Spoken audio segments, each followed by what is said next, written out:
everyone, and welcome to Samanthropolitics, a show where we talk about global politics and women's rights. We have a great show coming up.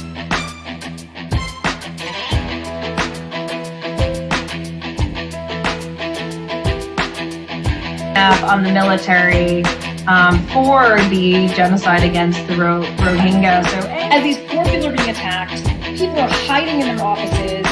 You guys saw a guest.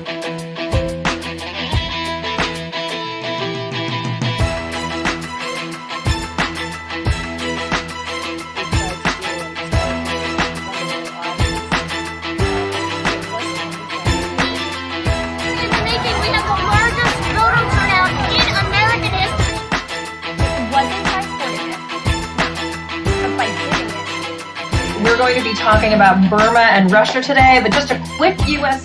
Native American Secretary of the Interior. Now, this is really monumental because I'm Samantha Carlin, your host of Samanthropolitics, and we'll see you next week. Take care, everyone. Bye-bye.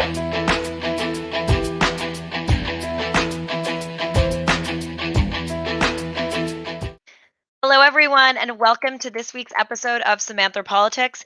I'm delighted to be here with you tonight, per usual. And I just wanted to say that the main topic of our show tonight is going to be a difficult one. We are going to be talking tonight about Afghanistan. As you can see, the headlines: Taliban's capture Kabul, Taliban seize power. It has been a unbelievably startling week since our last show. So the main topic of our night is going to be Afghanistan, with a special guest, an Afghan lawyer whose family is currently escaping the Taliban from Afghanistan and getting out of the country. So we're going to hear her story, the story of her peers, of her friends, of what's going on the ground in Afghanistan. But before I bring her in, I just want to give you a few updates of what's going on in the world. Haiti, which we spoke about a few weeks ago, that already still has not figured out who killed their president, and it has this unbelievable political vacuum already happening, suffered a 7.2 magnitude earthquake, killing over 2,000 people. As if that wasn't bad enough, then Tropical Storm Grace also decided to hit Haiti on Tuesday, causing mudslides, impeding aid operations as the nation is struggling to still recover from the earthquake that destroyed tens of thousands of homes and killed thousands of people. It's also creating a worse homelessness crisis than there already was. A lot of people are huddling beneath tarps, kind of makeshift shelters. Really, really just sad developments. I feel like this country just can't get a leg up. So thinking about Haiti.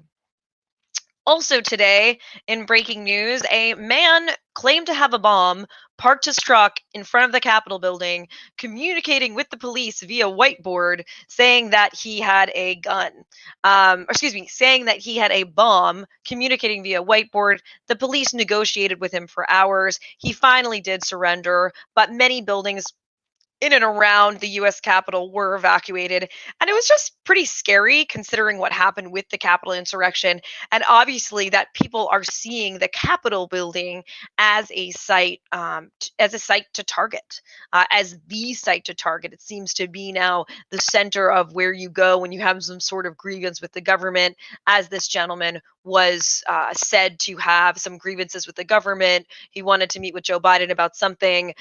I'm just really happy that he did finally surrender, but never a dull moment in Washington, D.C. Our main story. 1 week ago, we talked about how the U.S. Embassy was being evacuated from Afghanistan and was closing. The report said that Kabul might fall in as little as 30 days. Within 24 hours, the Taliban was taking over Kabul. As we see on these newspaper articles that I just put up, Afghanistan falls to Taliban. I mean, this is just tremendous. After 20 years of holding off the Taliban and training the Afghan National Army and trying to help with the development and aid, the Taliban ran through the country at seemingly the speed of light. Going through the country at the rate that one would drive through the country with very little resistance from the Afghan National Security Forces. There's hypotheses about why they did not put up resistance. Some hypotheses are that they have very low morale, having suffered around 60,000 deaths throughout the duration of our war in Afghanistan. There's also reports that they weren't fed, that they didn't get their pay or salary, that it was being siphoned off by some of the commanders of the troops instead of actually given to the troops. Another issue that happened was that our defense contractors were pulled out along with other U.S. forces, and so there was nobody to then fix the helicopters that we had given the Afghan National Army to use against the Taliban. We also spoke about 4 months ago, we did a show on the Biden announcement of the troop withdrawal from the country. So this is April 2021. And I want to go back quickly to Annie, who was on our show, who was an American service member, who was telling us that she was on the board of No Interpreter Left Behind, about how acute the dangers were to Afghan interpreters in the country, that those are the first people that the Taliban will go after. And the worst has become true. The Taliban has been going door to door looking for anyone who's worked with the US Army in any capacity or with NATO forces, either killing them, punishing them, or just executing them at point blank range. And people are fearing for their lives right now. Oh my gosh. A mad rush began for the airport. So people knew that the Taliban entering means the end of women's rights, the end of any semblance of democracy and order, and the beginning again of very strict Sharia law and a culture of fear and punishment and sexual slavery, as we'll talk about. According to our sources, the Taliban is now making record of who the single women between the ages of 15 to 45 are around the country in order to marry them off to Taliban fighters. The scenes at the airport have been no less than horrifying. Zach, if you could cue up one of those images or one of those videos.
That's extremely hard to watch. You can see how families, little children, that poor little girl caught in the crossfire between the U.S. Marines trying to stave off the Taliban just so we can get planes off the ground and get people out of there. There's reports of families being separated, of babies literally being separated from their families, little babies, of children being separated from their families. It's been really in Washington, D.C., there have been people here in Washington trying to make sense of it, trying to do whatever they can to help people in Afghanistan. I have this person that needs to get out. I have this person that needs to get out. Something that I found very troubling was that when we evacuated our embassies, a big piece of our embassies are what's called LES, or locally employed staff. Now, locally employed staff are Afghans, or if you were in France, it would be, Parisians or French people.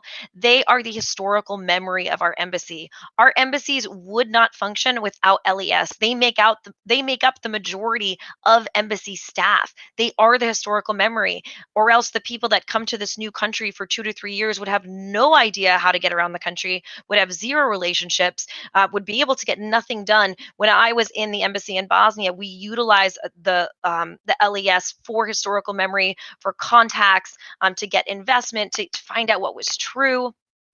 They're unbelievably valuable, and there were reports that hundreds of LES were trying to get through the airport, and this is verbatim. End of day in Afghanistan, the locally employed staff wrote to inform me that only 5 made it to the gate and let in out of hundreds who attempted, and not a single female. Another woman says, all my colleagues couldn't get in, even if they made it to the gate after hours of stress, suffering, and harassment. Apparently, 2 women did end up making it from those LES. But the fact that I don't understand how we did not evacuate the LES and get them on planes like immediately. Another woman remarked, I've received 6 messages from female staff members who have all returned home, many saying the experience trying to get to the airport for entrance is worse than the Taliban takeover. Another person, I have a SIV priority. You'll see this term SIV means special immigrant visa. I have a special immigrant visa priority with 3 kids and a wife who got the call, went to the East Gate and the Taliban were beating people. And then they went to the North Gate and they had the same situation. What do I do? What do I tell them? Afghans even took over the runway in desperation as flights began to take off. Few people even held onto the wheels as if it was some kind of James Bond movie. But unfortunately, unlike in James Bond movies where the power of Hollywood enables James Bond to hoist himself up into the plane, these poor people just trying to escape the Taliban fell to their death. So I'm super delighted to have one woman here who has been anxiously waiting for her parents and brother to get out of Afghanistan. Rohila Burganzoi, a lawyer and a subject of the documentary Afghan Dreams. Zach, let's find out a little bit about Rohila before we bring her in. The fact that you are here means that you've already become a winner. You're going to leave here well prepared to enter the world of transnational law. Think a little bit in hesitation and then answer my question. Equatorial laws is not applicable here. You are making so kind of faces like We are going to practically learn something. it's a big opportunity to participate in such international competition. I could have never imagined to have this chance. We are going to share our knowledge with each other.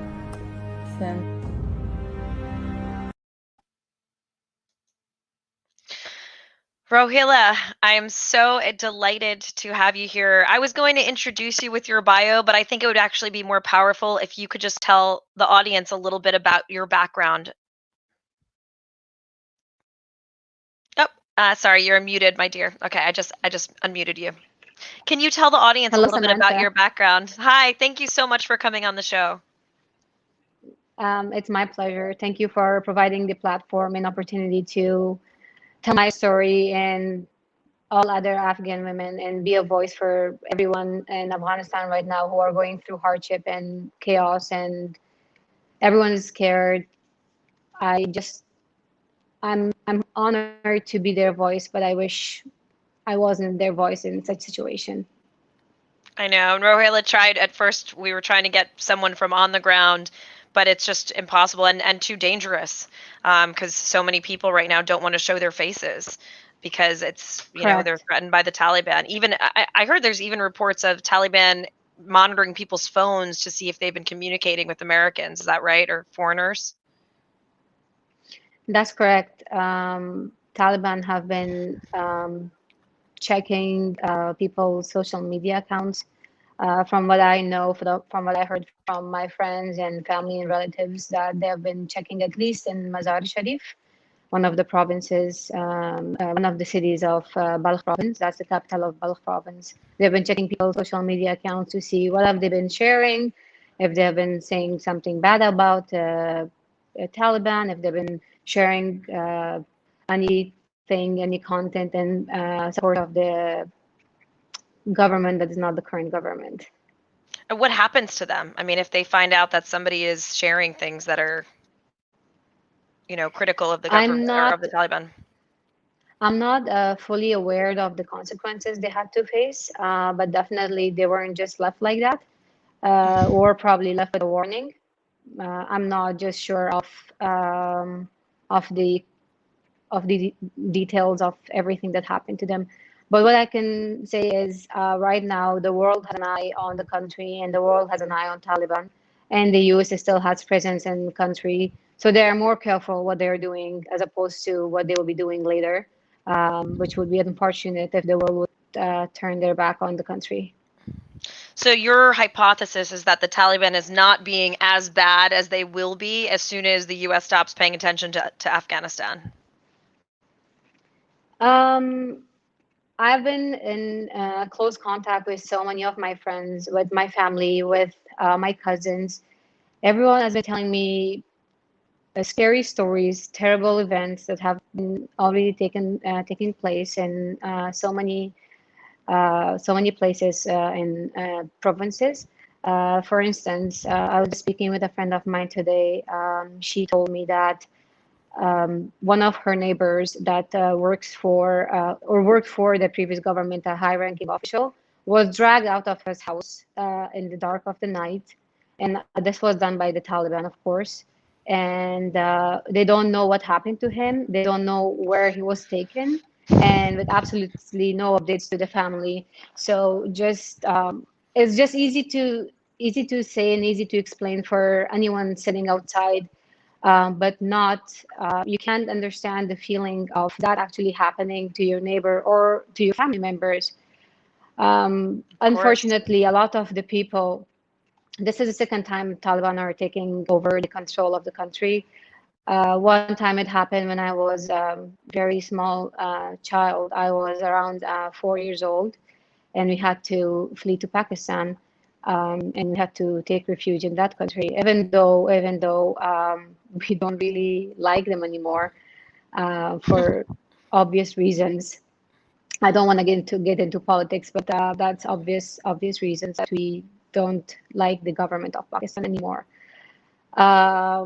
We did take refuge for 6 years, and as soon as the Taliban they were defeated by the U.S. and Northern Alliance at the 2001, 2002. Then we returned back home, and my father, being the most patriotic person, he was like, "We have to go. We have to serve the country. We have to live in the land. It's our land. Why should we be immigrants if we can live in our own country?" So shortly after the fall of Taliban, we returned with my sister and my two brothers and my parents, of course. My parents had started teaching, and I was in the fourth grade then. My sister was in the eighth grade. We just continued the normal life and with the hopes for a bright future, not knowing that this was gonna happen again. The worst nightmare of each Afghan. There was this Taliban again, and that is unfortunately not a nightmare anymore. This is the reality of our lives. I know it really is like the worst possible has happened. And Unfortunately. and I wanted to ask too. So you even left Afghanistan before the Taliban took over this time because of dangers to your life in Afghanistan. Is that accurate? That's 100% accurate, Samantha.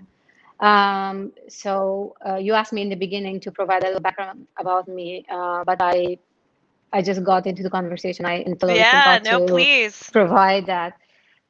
So I went to high school, law school in Afghanistan. I went to the government law school, Kabul University. I finished my studies there. Right after finishing that, I interned for 6 months with the Ministry of Women's Affairs, where we were providing support to women who were victims of domestic violence. Mainly, we were providing them shelters, legal aid, anything that someone who is a victim of domestic violence is in need of. Medical care. Of course, we were working with a whole bunch of NGOs, nonprofit organizations, but mainly my work was with the government, with the ministry itself. I did that for about 6 months, and then I processed my license, and my internship ended. It was just 6 months. Then I started practicing law in Afghanistan with one of the prestigious law firms.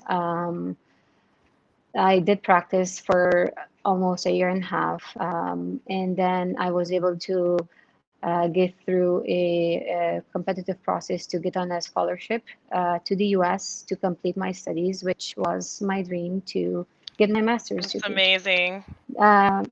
I did travel, thank you. I did travel to US in about 2016, and I completed the education. And I did visit once my country in when I was getting education in the US.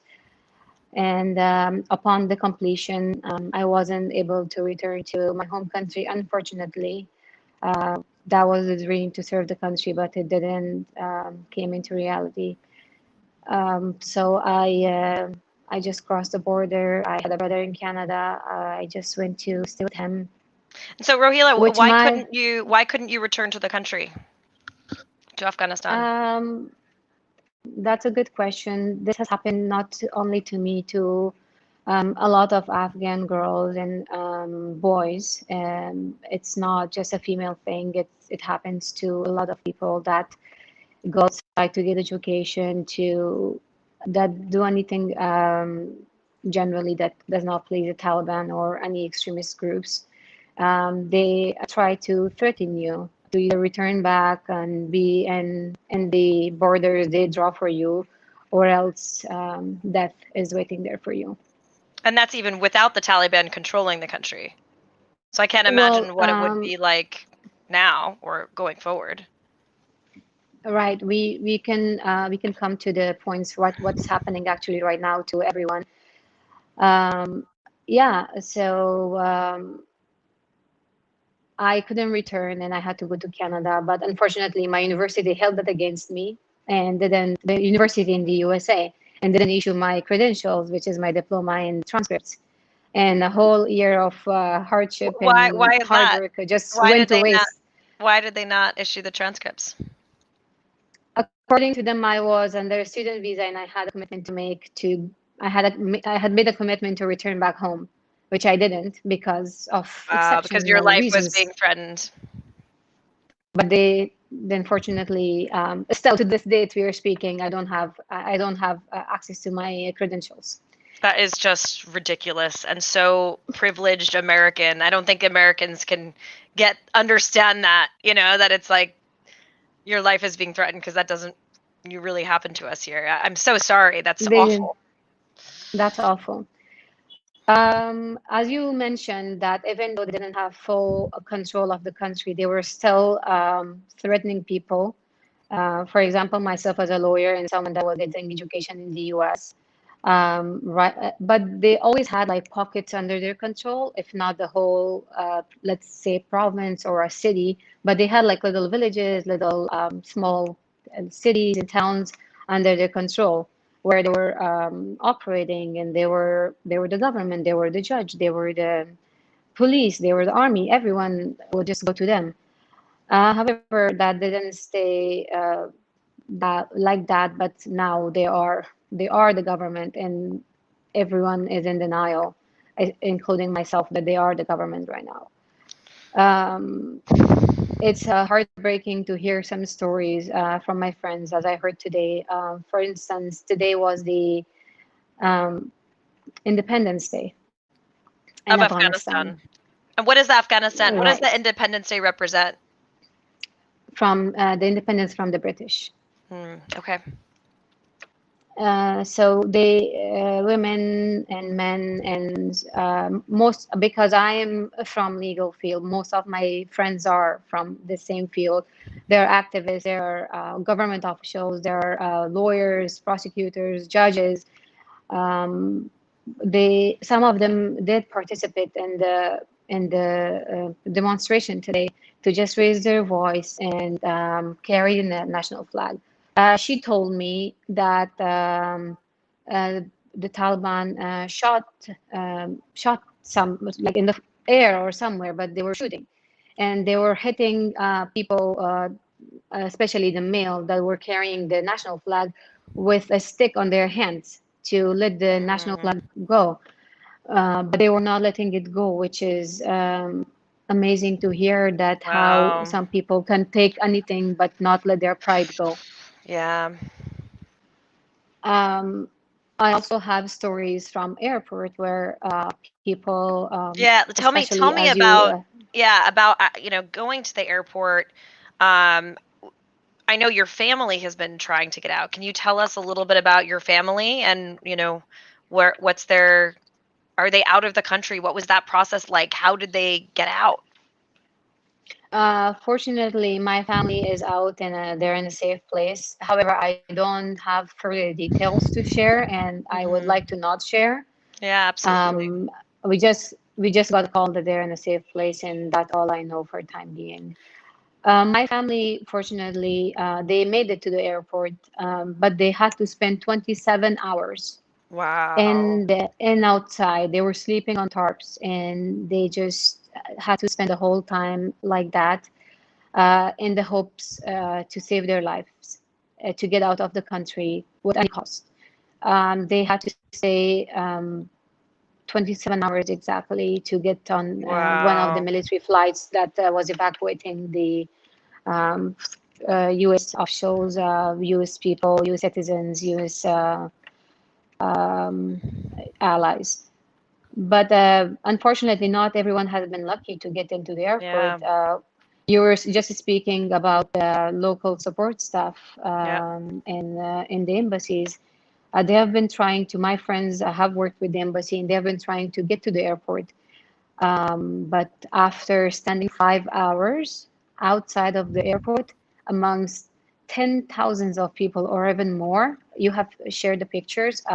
You can't count them because there's so many people standing out there, standing 5 hours there, being shot, people being beaten by Taliban. And the worst, they use tear gas today and they throw hand grenades on people. So they just decided that it was better to go home than standing here because there was no way they could make it inside the airport. Wow. Wow. It's just so, so horrifying. So did anyone see this coming? I mean, did like I'm still like in awe and shock that the Taliban took the country so fast, but in Afghanistan, like was there any did your family did people see this coming, that the Kabul, I mean the capital, the most cosmopolitan part of the country was going to be taken so quickly? Was that in anyone's calculations? Definitely not. No one was expecting this to happen, or at least this quickly. Um, people were generally they were thinking, or actually myself, I would just not generalize this thought because it's mostly myself and some of the people I've spoken to, that there's going to be a negotiation process where Taliban are going to negotiate with the current government, of course, with the U.S. involved because U.S. has been the biggest player in all this, and the neighboring countries to negotiate how can Taliban be a part of the government, how can this power be shared with them, and to integrate them into the society. That's what, to my understanding, people were expecting. However, no one expected this to happen to for the capital in one of the major cities, Mazar Sharif, to fall to Taliban within 24 hours. This is insane, and no one could even expect that. Even if we consider the numbers of the Taliban men and the government army and the air forces, the numbers are the Taliban are a fraction of the national army and air forces. Mm, They're from what I have found, they're around 70,000, the Taliban, and the national army is over 300,000. So if there was a war to happen, of course there would have been bloodshed, but um, the chances of them prevailing was not very slim. not it was very slim. It was not expected. But we definitely think there were deals behind the closed doors, and there are so many rumors and theories of how this has happened and how they have taken place, which are of course not confirmed. But it's just people, they have opinions, and they've been reading news, and that's there's so many theories that how how and why in this quickly would the capital fall to Taliban within within 4 or 5 hours off Yeah. after Mazar Sharif, for 10 hours maximum. Right. We were still crying for that province, that city, because it's one of the major cities bordering with so many countries.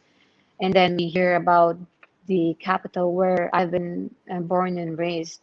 It's heartbreaking. It's the worst feeling. It's a feeling of being homeless. I'm so sorry. I'm being stateless. I hope that, the US or, Canada can welcome people with open arms, and, you can be with us. But so if we think about that, I said at the beginning, some of my theories, or some of the theories that are circulating around the US about, why the Afghan National Army didn't fight back. Mhm. Did you think they were going to fight back, or what are some of the theories, even if they're not confirmed, the hypotheses around kind of why the Afghan army, if it was so much bigger than the Taliban, didn't really put up a huge fight? Right. Again, nothing confirmed. It's just the rumors and some small information that's available that's confirmed. Because on social media you can find fake news and you cannot Of trust it. course. Of course. And that's one of the reasons of the chaos in the airport, the fake news on social media. That's causing the chaos in the airport. Wait, so how is the fake news causing it? Because they're saying that something's available for someone and it's not? Is it just I believe it's incomplete information, and with the lack of coordination between the embassies. For instance, the U.S. Embassy, for example, that's just my personal opinion, could send specific time slots for specific flights for specific people. But I think what has been happening is they just send a whole bunch of emails and everyone rushes to airport because they're just desperate to get out. And in addition to those people, general public reading the news on BBC, for example, or any other news they're following, saying, "Oh, Canada is accepting, for instance, 20,000 immigrants, or US is gonna people in danger. They're gonna evacuate them." So they're like, "Oh yeah, let's just run to the airport and maybe we can get on a flight." so they don't know that it's the full story, that there's certain categories of people that they're evacuating first, and certain people who qualify, and you need to assess, an SIV or special immigrant visa. They're just like, they're going to take us. Let's go. Correct. Even people without passports and any documentation. I know people that have been, they have moved to Kabul, the province from the Kabul province from one of the other provinces, which was fully under the control of the Taliban. They've moved to Kabul, and they just heard this news that, oh, the U.S. is taking people out of Afghanistan, and they just rush to airport. They just don't know what's happening, what is the full picture. So I think the media is definitely playing a big role creating the chaos around the airport. What about, because now that the Taliban is in control of Kabul, women can't go out now without a male escort, correct? I've been getting conflicting information about that, or different information about that. So it's actually everyone's personal preference at time being. As I mentioned earlier, because of the presence of the US, Taliban are not as crazy as they could be. They're controlling themselves, I believe, but not to the extent that would please everyone, just to a certain extent. People are going out on their own. Some people dress the way, like the full hijab with a big scarf. Some people actually, I don't know if you know the term chadari, which is the blue cover that was mandatory to wear during the time of Taliban, the last time in the 90s. It's just a whole blue cover, your face covered, everything covered. It's like a long blue thing, and then there's a small Little cage slits around that for so your you can see eyes. outside. Yeah. So that's some of people actually they have that's like the default. So people heard Taliban took over, their defaulted to that, to They wear go that. back to that thing that they had 20 years ago and take it out of take it out of Exactly. storage. Even though that it hasn't been officially announced by Taliban about what type of clothing people are required to wear, but they just say Islamic wears, like Islamic clothes. However, the definition of Islamic laws for me or for someone else, it's totally different than the Taliban's definition. The Taliban's definition is definitely like covering everything. For me, it would be covering your head and fully covered body, and that's it. It doesn't need to be a whole long curtain around your body. And I think that's a big problem. The definitions are the biggest problems right now. What I might see a constitutional right, Taliban might not see the constitutional right. What someone else would see as a right to education, Taliban might not see it as a right to education. For them, probably getting Islamic education in a mosque is enough, but that's not enough for someone else that wants That's not to get a education. PhD. Right. So I sidetracked myself. I'm really good at that. Going back to what we were talking about the theories of how Kabul and say it again, Khazan, the other area that the other area you were talking about that fell so Mazar-e-Sharif. quickly. Thank you. How did they fall so fast, the Taliban? What are some of the, non-confirmed rumors that you think are the most believable? So some of the rumors that we have been hearing and we have been listening from people on the news, on the different channels. One is that some of the leaders were sold to Taliban, and then they provided this opportunity for them, or they helped them somehow. Some of the Afghan leaders, are you saying like leaders within the government? Got it. Okay. Correct. Some people actually think that the previous president, I hate to say that, but the previous president, Ashraf Ghani, which I voted for him, and it was my first vote in my whole life that I voted for him, and I chose him as my president. He somehow helped them, and then he ran away. So that's another theory. But as I said before, none of these theories are confirmed. I'm just taking them from the people I speak to. It's not confirmed. It doesn't have a source to support it. It's just words of mouth. Do you know anyone in the Afghan National Forces? I might know a couple. You might know a couple. Have they vocalized at all why there was not as much resistance to the Taliban? So what I've been following on news, I've seen a whole bunch of videos of the soldiers not wanting to surrender their weapon to their commander, but the commander is taking it by force or like grabbing it. The soldier crying. I watched this video. The soldier crying and saying that he doesn't wanna surrender his weapon to Punjab, which is in our word Pakistan. He doesn't want to surrender because there's a we believe Talibans are of course supported by ISI, so we call them Pakistanis. But that's again not confirmed news. Everything is just words of mouth. So this soldier is saying that he doesn't want to surrender to Punjab, and the commander, I don't know under whose command, takes the weapon. And with the weapon, they surrender to Taliban. So the soldiers wanted to fight. The soldiers wanted to resist. But as I mentioned earlier, there were definitely deals behind the closed doors, but the details is not available to the public and not to anyone. Yeah, and I one thing that's been very there's a great book by Sarah Shays, wrote a book called Thieves of State, just the levels of corruption in Afghanistan that we supported and propagated. I mean, the CIA, the US, we were paying off anybody we could pay off to get what we wanted, and didn't really do anything to combat corruption, and that really ate away at the country over the last 20 years and harmed what we were trying to do. So thank you for sharing that theory with me. Absolutely. I want to talk, I want to move a little bit to women. So can you tell me about some of your women friends in the region? And, we just talked about, dress and Sharia law, but what's going to happen to women, or what's going on with women right now in the region? This is a very good question, and definitely my main concern and main interest. I've been talking to my, of course, friends who are mostly women.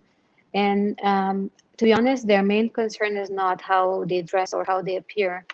Their main concern is having access to their rights, right to work, right education, right to choose their husband and not be a sex slave. As you just you pointed that out earlier, that Taliban are going door to door. This has specifically happened in Badakhshan and Takhar provinces. Anyone over the age of 12 and a widow under the age of 45, they want to get them married to the members of the Taliban Is that without their the consent. is the idea behind that? I mean, I'm sure it's twofold to like kind of give gifts to the Taliban, but is it also like to propagate like Taliban blood, like kind of hoping that if they conceive children that they will become Taliban fighters too? Or am I thinking too much? Believe so. No, I believe so because they have an age number, and a woman cannot have kids after the 45, technically.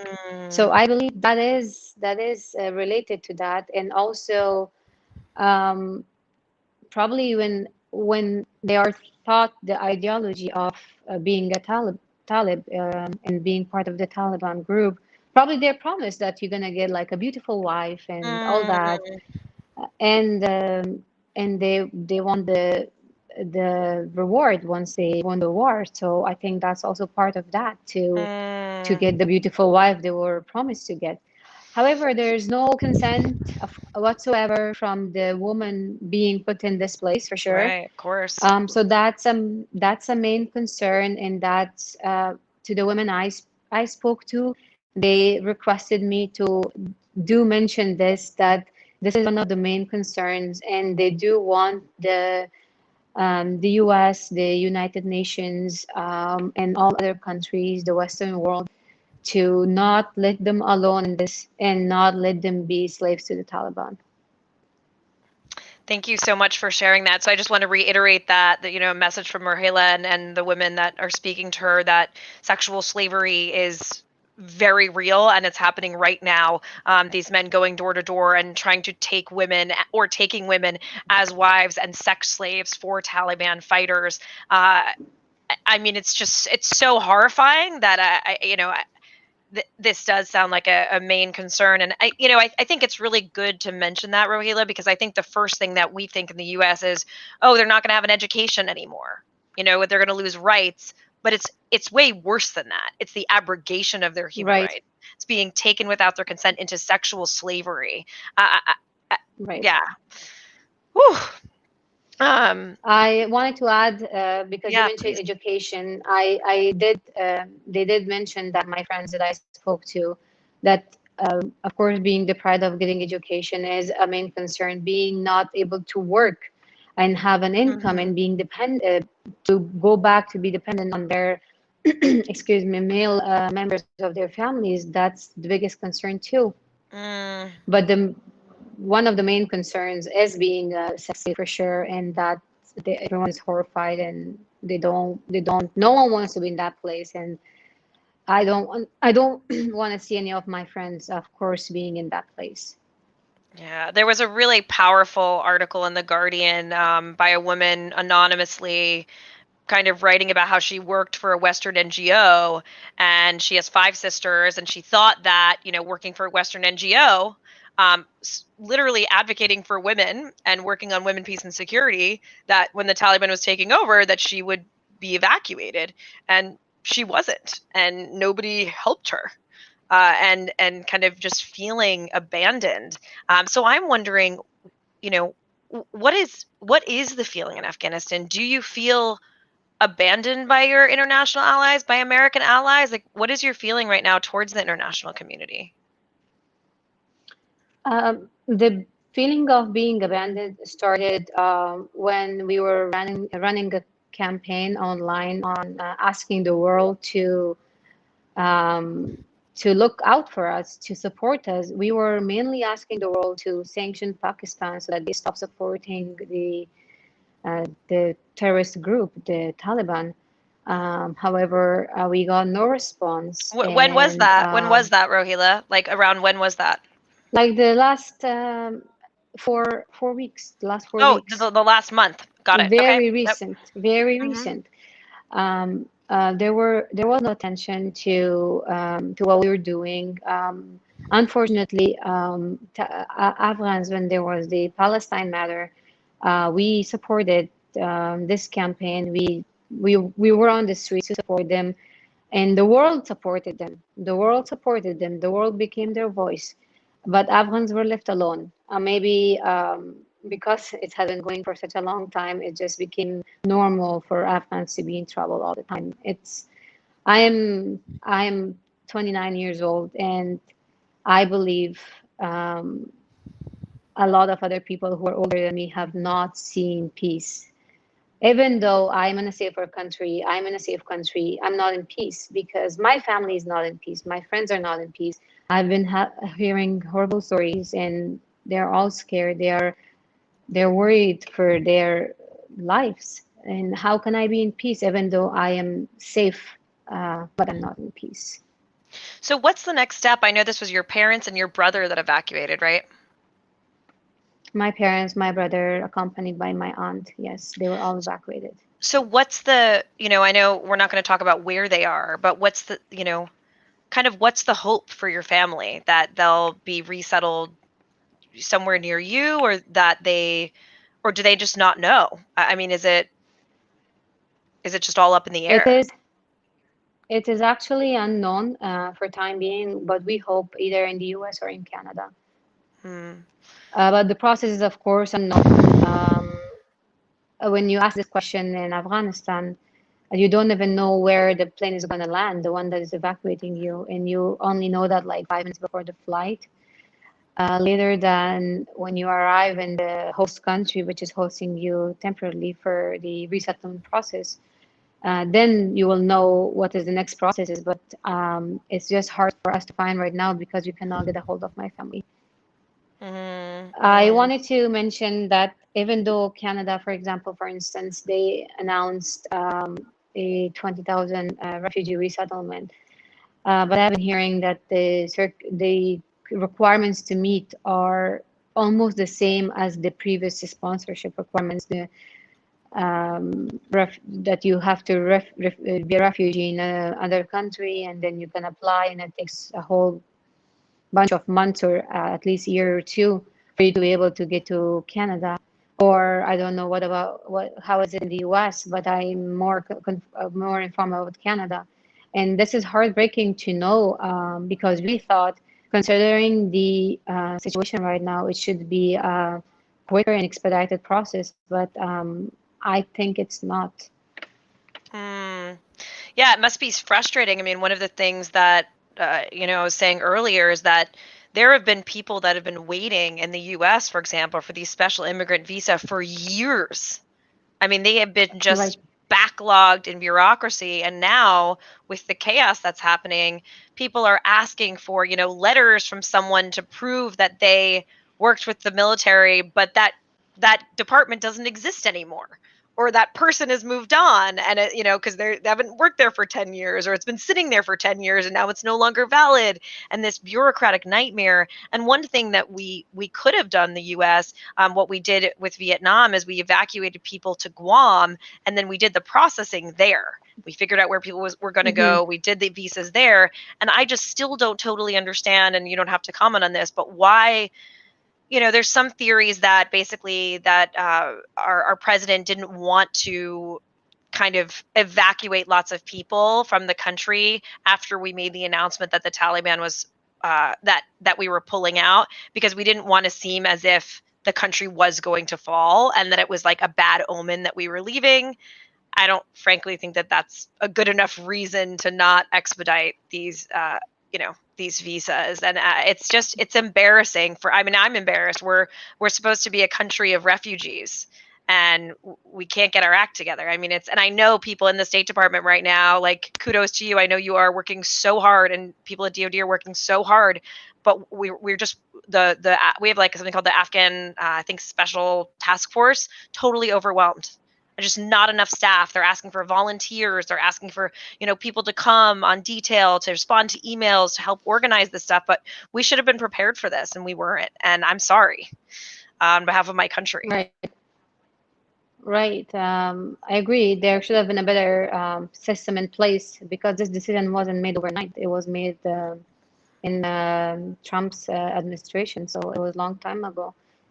And this this was seen. This was expected to happen to evacuate people, to bring them to a safe country. Yeah, I totally agree. So how can we help? What can, people that are sitting in the US do? I know everyone's watching these images horrified and feeling helpless. What can we do? The first request I have is to be the voice for the unheard, to be the voice for all the people that are scared sitting in their homes. They cannot share a thing on social media for the fear of their life, for sure. Because what if the Taliban come and check their phones and find out what they shared? Right. So if everyone could spread awareness about what's happening, it get the attention of the every government man, every government woman, every senator, every member of parliament in any country, doesn't matter where it is, um, and get the attention of the UN. When we were running the campaign against sanction in Pakistan, we were mentioning UN over and over, and we didn't see a small interaction with us from the UN to say, oh yes, we see you and we're gonna address your concerns.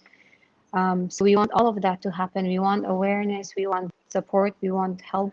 And if anyone can donate any money to any of the charities, any of the funds that are going to help the children, the women, the men, and the families that are literally living on the streets because it's just war. It's chaos.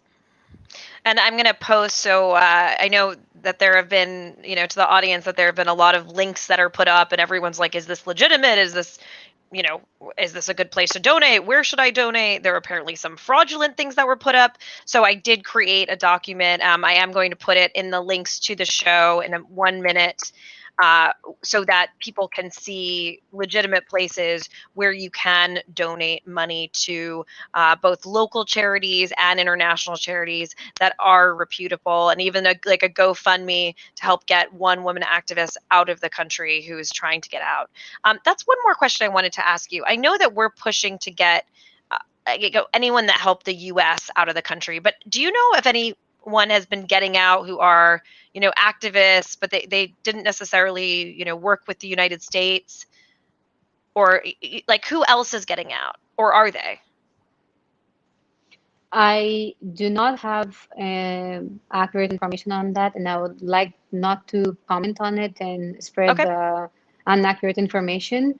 But from what I understand, the government of Canada and the US have said that they will help people that are in danger, the journalists, the civil rights activists, civil society activists, and anyone else that held a rank or had a job that would put their life in danger. They will help. But I do not have one person that I know that have gotten help. But they might have. I just am not aware of this. I just was curious and wanted to ask. So do you think, I know, I'm going back to the beginning of thinking about your dad and how you said he's a very patriotic Afghan, and that, when you were in Pakistan, he wanted to go back, he wanted to serve the country. You know, do you think your family is going to want to go back to the country, or, do you have hopes that somehow the Taliban will, you know, get fought off again, and then how would that happen? Like, what are your thoughts kind of going forward? My dad, and there are so many other dads and moms, and even like right now, young people, social activists, and social activists and civic society activists, they don't want to get out, provided that their lives are guaranteed, that there is some sort of guarantee from Taliban that they're not going to kill them. I have talked to Mm, so many people, and they're like, provided that we have guarantee that we are going to be safe and we're not going to be killed and we can work in a sane manner, we are not willing to leave the country. We want to serve the country. And and so is for my family. They wouldn't leave until the country actually fell to Taliban. The country is captured by Taliban, and that's when they agreed to leave. Even though we proposed earlier to move to a safer country in the neighboring countries, but it was rejected because they wanted to stay in the country as long as possible. Oh, it's just such an unbelievable story. I had one last question for you, but I'm forgetting what it was.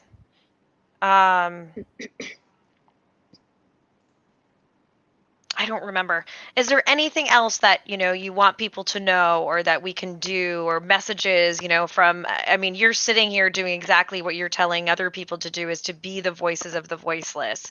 Are there any Yeah. other voices that you'd like to highlight or stories that you'd like to share before we end our show? Definitely. I was speaking to a friend of mine today, and she specifically requested from me to share this. And unfortunately, we didn't get to touch the subject. She was mentioning to me that we don't know what's going to happen next. We don't know who is going to be in control of the government. But they do want to make sure that at least the basic rights that are recognized internationally to be secured for men and women, because Sorry, we give we lost sacrifice. you for 1 second. You said basic rights for men and women.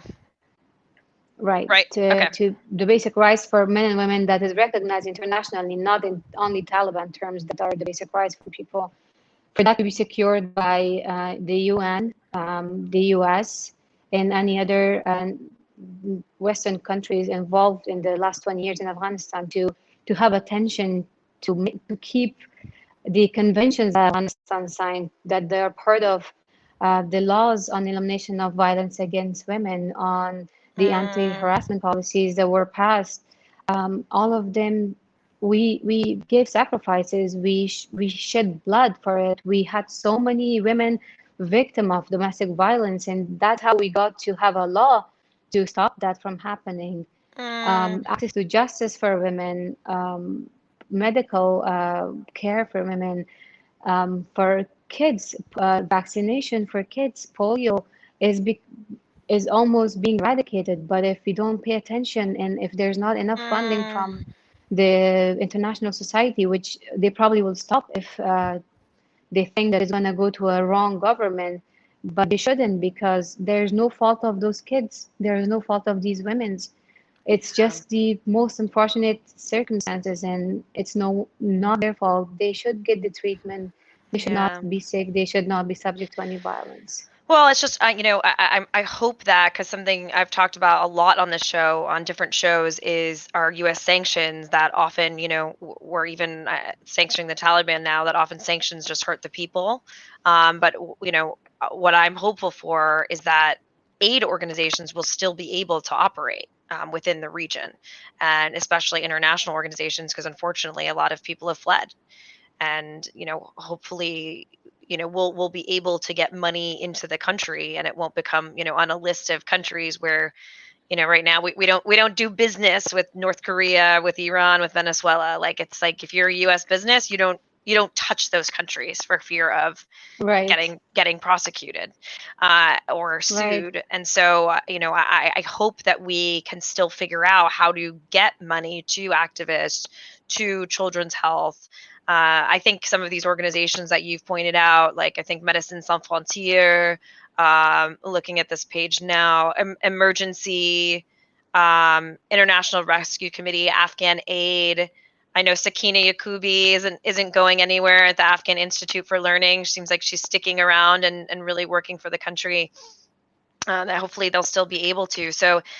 So even if we can't, no longer have U.S. troops to maintain pressure in terms of maintaining some of that progress. I know a guest on my show was saying that in the last 20 years in Afghanistan, maternal mortality has gone down by 80% in Afghanistan, which is unbelievable. I mean, that's amazing progress, whereas it's gone up in the U.S. So go figure, right? So thank you so much for telling me that. And we're nearing the end of our show, so I just want to give you one last chance. If there's anything else you want to share, this is your stage today.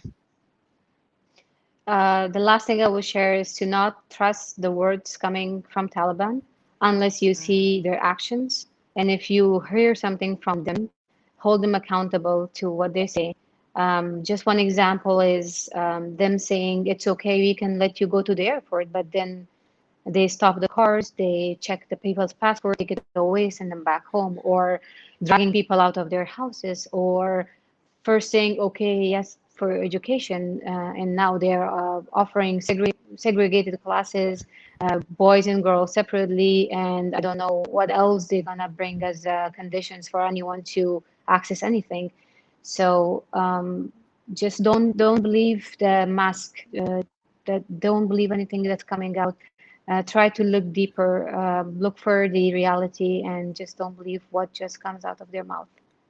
So did you think that the talks between the US and the Taliban were kind of a joke? I mean, was it seen as kind of like this is a laugh? Yes. I mean, That's good for you. I wouldn't comment on Oh. that, but I think everyone is clear on what's happening right now. Yeah. Well, Rohila, I want to express my, support for you, for your family. Inshallah, I'm really glad they were able to get out, and best wishes for them going forward. I hope they're able to come to Canada and start semi-normal lives, whatever that means. And my best wishes for your country. And I think there are a lot of Americans that are very concerned with what's going on and really are trying to help. And we see you, and we won't forget about you. I hope that happens in reality, inshallah. Inshallah. So lovely to have you, Rohila. Take care. Thank you for providing the platform. Bye bye. Bye-bye. Whew. Well, everyone, that was my new friend, Rohila. She's an Afghan lawyer who now is in Canada. And she, as she said at the beginning, she actually tried to go back to the country several years ago after studying in the US. And the Taliban were making threats on her life just for going to the US. And that's before the Taliban did this massive takeover just when they were controlling pockets. So if that happened, before this, just the scenes are so bad. And my heart just goes out to all the Afghan people who are scared and terrified and wondering where their families are, and running through bullet fire to try to desperately get on a flight. It's just such a disaster, frankly. And I hope that we can pay attention to the heeds of Rohila and the people who are speaking to her from Afghanistan, to think about sexual slavery and to realize that that is the most ever-present danger that's facing Afghan women. B, to make sure that international aid is still able to get into the country, that progress like children's health, polio vaccinations are able to happen. C, not to trust the Taliban, that they are clearly not, they're terrible people who are not to be trusted. And I think we need to operate with that belief. So that's it for tonight's episode of Samanthropolitics. Thank you to Rohila. If you, I put the donation link into the chat of credible places that you can donate. Please donate. If you did like the show, please follow us on Facebook. Please subscribe to our channel on YouTube. Please share this episode if you want to amplify the voice of Rohila, of other women in Afghanistan. Please share this episode with your friends, your colleagues, your senators, anyone that you know that you think needs to hear this message from the Afghan people. Please go ahead and share that. It is important to amplify their voices. As she was saying, that it seemed as if everyone was with the Palestinians, and then the Afghans felt as if all of a sudden that they were alone. And we certainly don't want them to feel as if they're alone. I also encourage you to support us on Patreon. If you believe in lifting the voices up of women, if you believe in women's rights, if you care about international politics and about the work that we're doing, please think about becoming a subscriber on Patreon. It's as little as $3 a month. I also want to thank my amazing production team, stream inspectors, who always do an amazing job producing this show. They're able to, put together all the footage, put together the fancy slideshows and graphics that swirl around behind me as the show goes on. They are the leaders in live stream production. So if you do need live stream production, look towards stream inspectors. And then my company, Empower Global. We do diversity and inclusion training, and we also do women's leadership training. Right now, we are accepting applications for our Women's Leadership Challenge. There are only 2 spots left, and we're also launching a DC cohort starting in October. So I'll put the link to the Women's Leadership Challenge in as well if you want to network with women from across the world and talk about issues like these and figure out how do we fight for women's rights? How do we keep the gains that we've gotten? How do we speak truth to power, even when there's danger amongst us? Please apply for the course. Just such a somber show, and I know, I think the last thing is to say let's not forget about Afghanistan just because it may disappear from the news in a few weeks. That these are incredibly resilient, strong people, as you can see, and they need our help. So that's it for tonight. This is Samantha Carlin signing off. Good night, everyone.